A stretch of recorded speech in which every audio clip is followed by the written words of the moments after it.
Polícia investiga a motivação e autoria de 2 homicídios acontecidos no final de semana aqui em Campina. Operação Inocência Roubada prende idoso acusado de estupro de vulnerável.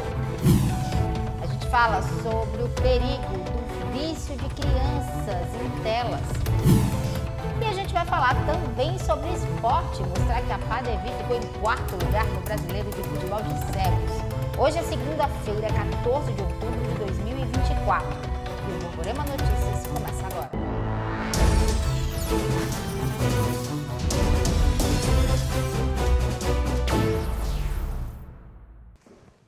Olá, boa noite. A gente abre essa edição mostrando que a polícia está investigando a motivação e a autoria de um homicídio que aconteceu na tarde de ontem no bairro do Pedregal, aqui em Campina Grande. O crime aconteceu ontem por volta do meio-dia na rua Santa Bárbara, no bairro Pedregal. A vítima foi Iago de Souza Andrade, que tinha 32 anos de idade. Foi justamente neste local onde ele foi morto com vários tiros de arma de fogo. O crime fica sob a investigação da Delegacia de Homicídios e Proteção à Pessoa de Campina Grande. O delegado Ramires São Pedro e a equipe investigam o crime. Conforme o delegado, Souzinha tinha passagens pela polícia. Nós fomos acionados no último domingo, ontem, por volta do meio-dia, dando conta do homicídio desse jovem, um rapaz de 32 anos, Pedro Iago, conhecido por Souzinha, ele que já possui 3 passagens por tráfico de drogas, também consta que é usuário de entorpecentes, supostamente maconha e crack, e a dinâmica do crime ali, verificada inclusive no crime, o exame pericial do IPC, de execução. Vários disparos de arma de fogo, calibres diversos, tiros nas costas, na cabeça, teve morte imediata ali no meio do bairro. E deu nota também que ele tentou fugir de seus algozes, havia chinelos deles espalhados pelo local, foi alcançado, perseguido, alcançado e executado em via pública. Um local difícil de investigação, não há câmeras de segurança, a população teme também passar informações, mas a gente pede que, se não pudesse identificar, ligue para o Disque Denúncia, o Disque 97, passando qualquer tipo de informação sobre os suspeitos, eventuais veículos que foram utilizados no crime, que a gente tentar elucidar mais esse delito. Ele não morava no bairro, mas estava sempre no Pedregal. Ele morava no bairro das Malvinas, frequentava ali o bairro desde a juventude dele, inclusive a companheira dele é do bairro do Pedregal, então ele tem amigos conhecidos ali na região, mas também era o local que supostamente ele ia para adquirir drogas. Então a gente acredita na motivação realmente relacionada a isso, algo relacionado à dívida de entorpecentes com traficantes locais. Olha, um outro homicídio foi registrado também aqui em Campina Grande. Dessa vez a vítima foi um comerciário. O crime aconteceu no bairro da Conceição. A cidade passou praticamente 30 dias sem nenhum homicídio. E essa marca foi quebrada no final da tarde do sábado com um assassinato que aconteceu aqui na rua Franklin Araújo, no bairro Conceição. A vítima foi um comerciário. A vítima foi identificada como Josenildo Barbosa Pereira, de 33 anos de idade. O delegado Ramires São Pedro investiga o caso. Um feriado bastante movimentado, de forma triste, de forma violenta. Na sexta-feira começou com uma tentativa de homicídio, a Polícia Militar conseguiu realizar o flagrante e no sábado nós fomos acionados por volta das 19 horas. O homicídio desse rapaz, o Josenildo, conhecido por Nildo, bastante querido ali no bairro da Conceição.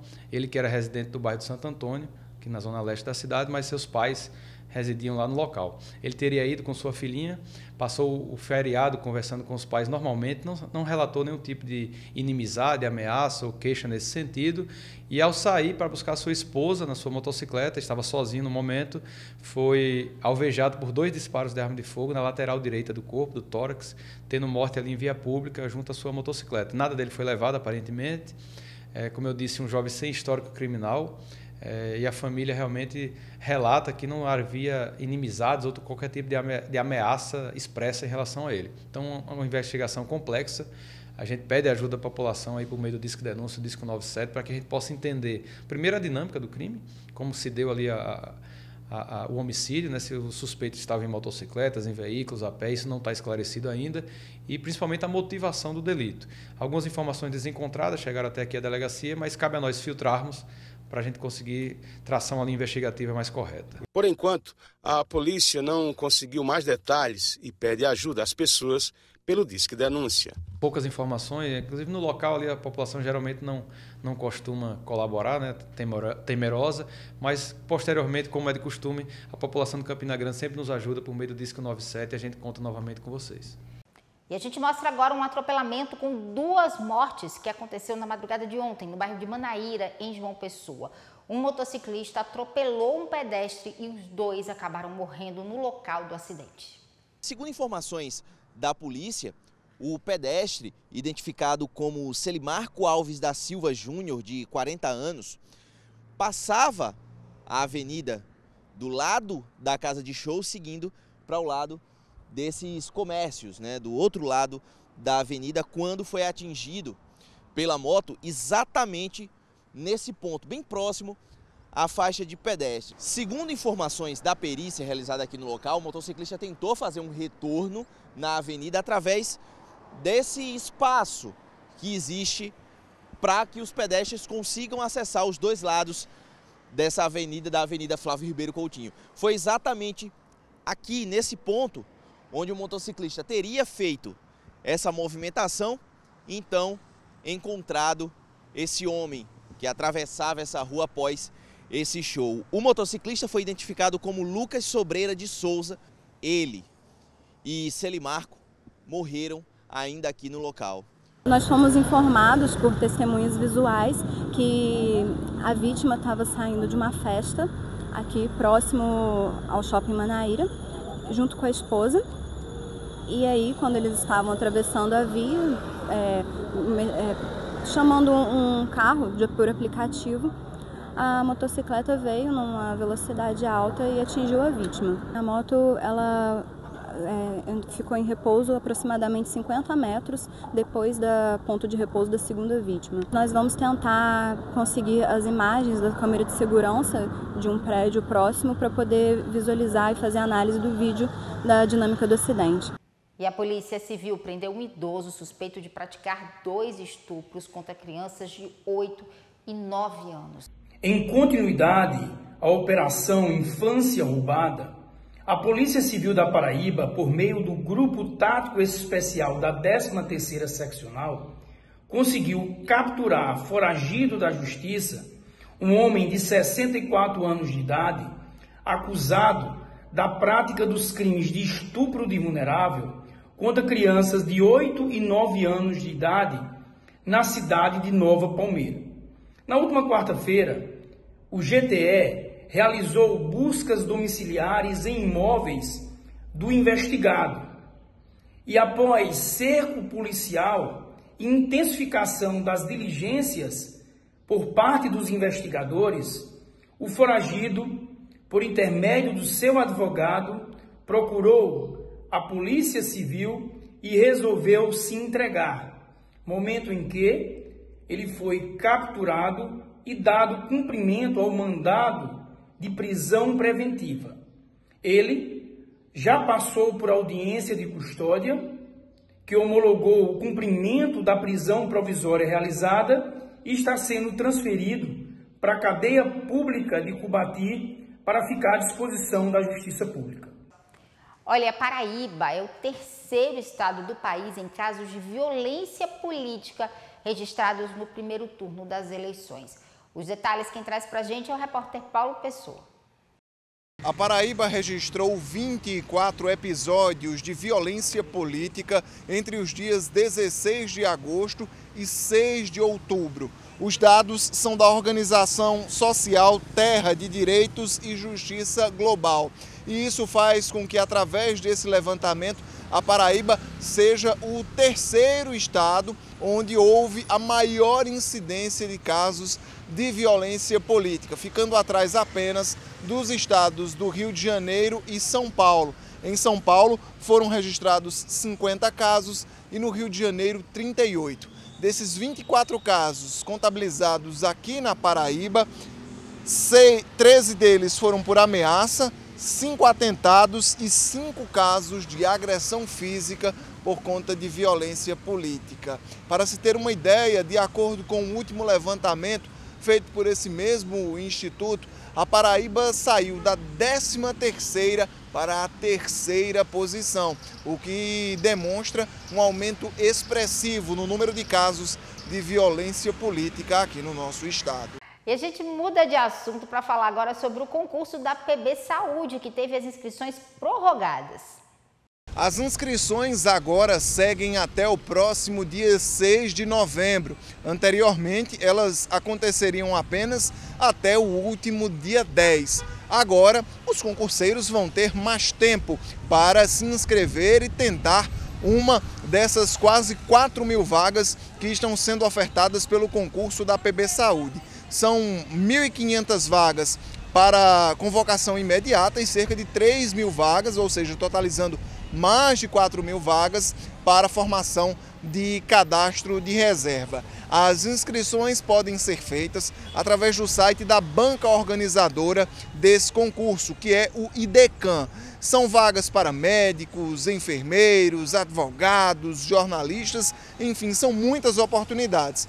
O valor da inscrição varia de acordo com o cargo e vai de R$ 80 até R$ 250 no caso da inscrição para os médicos. As provas estão previstas para serem aplicadas no próximo dia 15 de dezembro, vão acontecer em João Pessoa, aqui em Campina Grande, também no município de Guarabira e na cidade de Patos, no sertão do estado. Serão aplicadas pela manhã para os cargos de nível técnico e ensino médio e no período da tarde e noite para os cargos de nível superior. E a gente segue falando de oportunidade e agora a gente vai trazer informações sobre um processo seletivo do Paraíba Tech.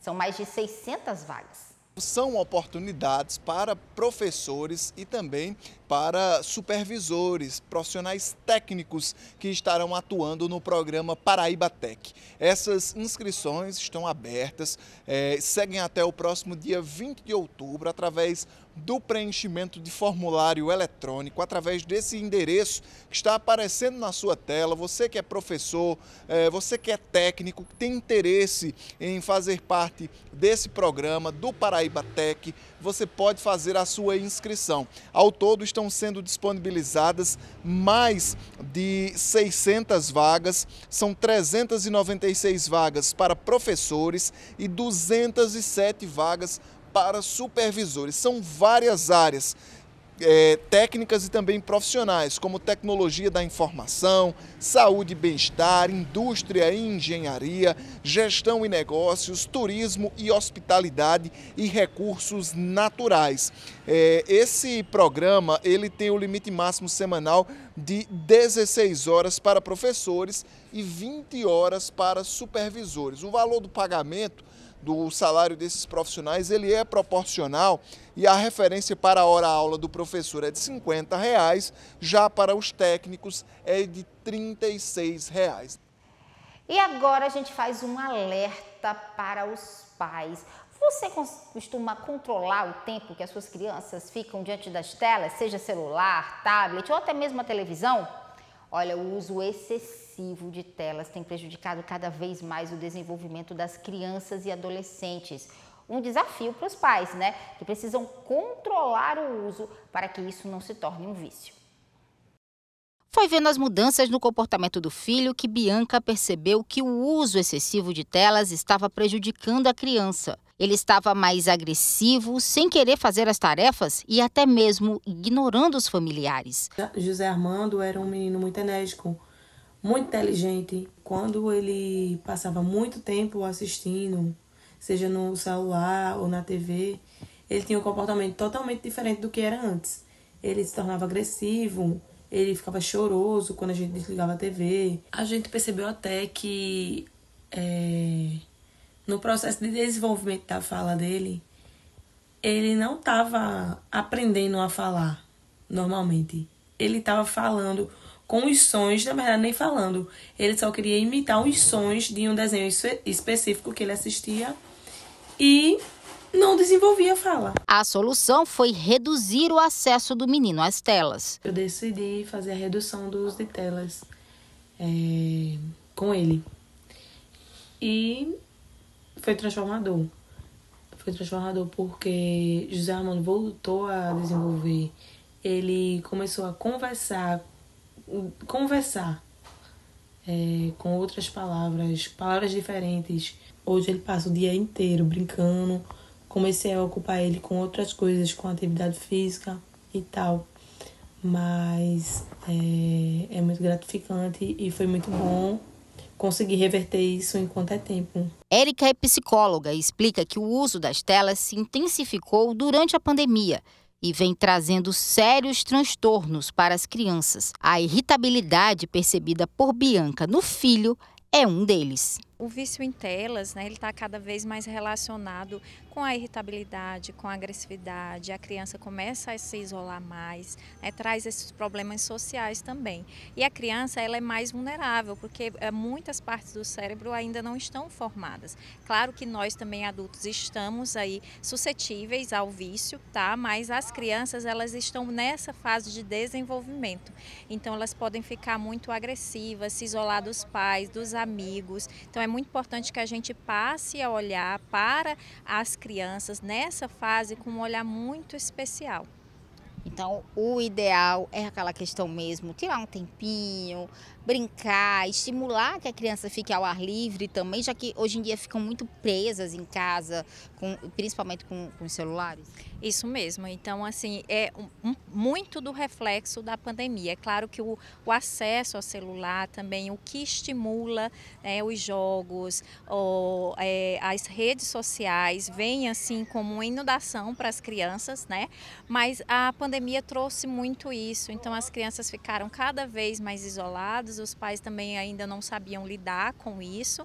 E aí, as crianças começaram a ter mais acesso e se viciar mais, Então é ideal que a gente possa fazer pausas, momentos em que elas possam brincar mais, possam socializar mais. Mais brincadeiras ao ar livre e menos telas. Essa é a regra na casa do Plínio e a Cecília aprova. Você gosta mais de brincar no parque ou de ficar no celular?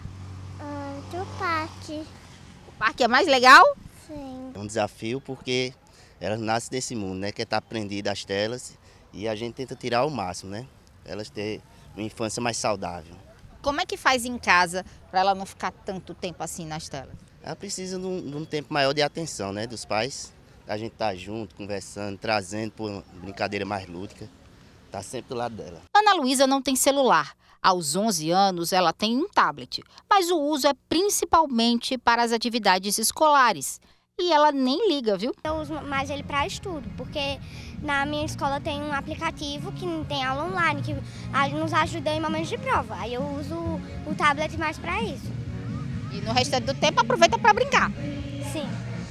Você gosta mais de brincar ou de ficar no celular? Brincar. O pai explica que até pode usar telas, mas tudo é regrado. E para evitar que Ana Luísa exagere, é preciso usar e abusar da criatividade. É bem difícil, não é fácil, a gente também não pode culpar os pais, mas trazer a orientação de que há sempre uma saída.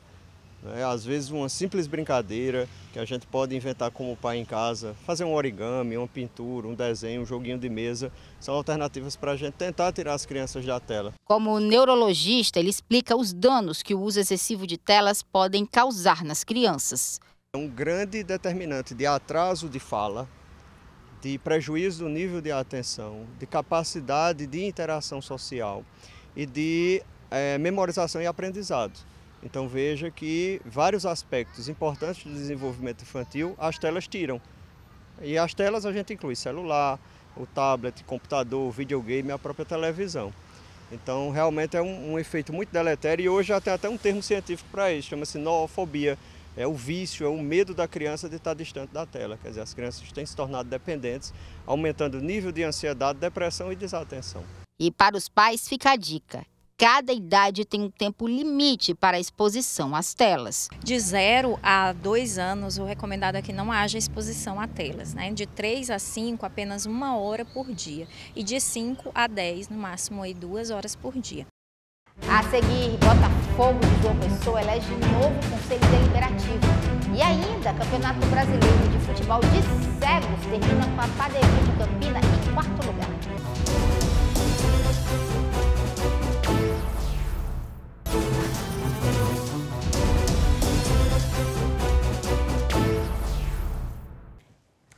E a gente volta falando de esportes. Ontem aconteceu a eleição para o Conselho Deliberativo do Botafogo de João Pessoa.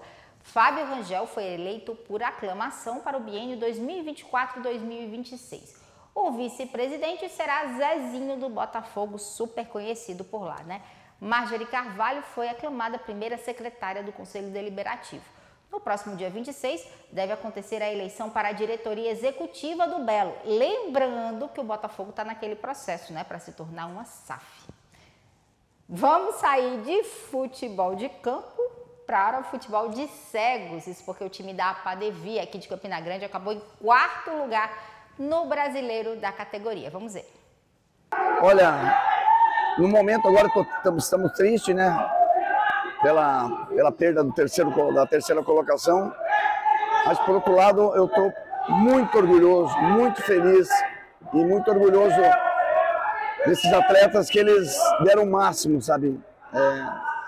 Realmente eles chegaram ao limite fisicamente e eles se doaram completamente nesse último jogo, no campeonato todo, mas nessa última partida eles se doaram até o limite que deu para aguentar.